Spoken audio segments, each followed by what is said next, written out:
Takže moja príprava mesa je aj tuto s drobcom.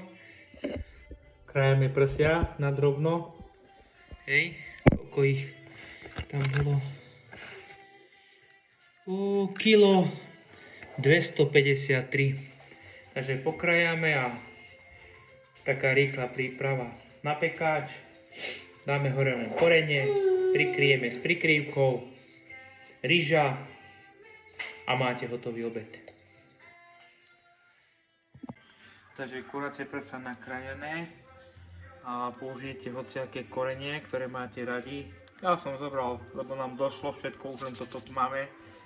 Takže potom to šupneme sem a dáte si hore pokrývku a ono sa to pekne upečie, udusí, takže tak.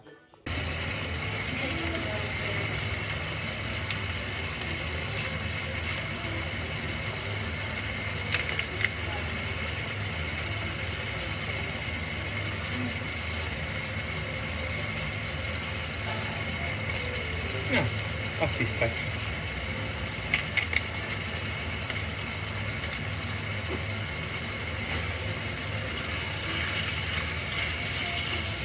Zamiešam, aby korene bolo všade.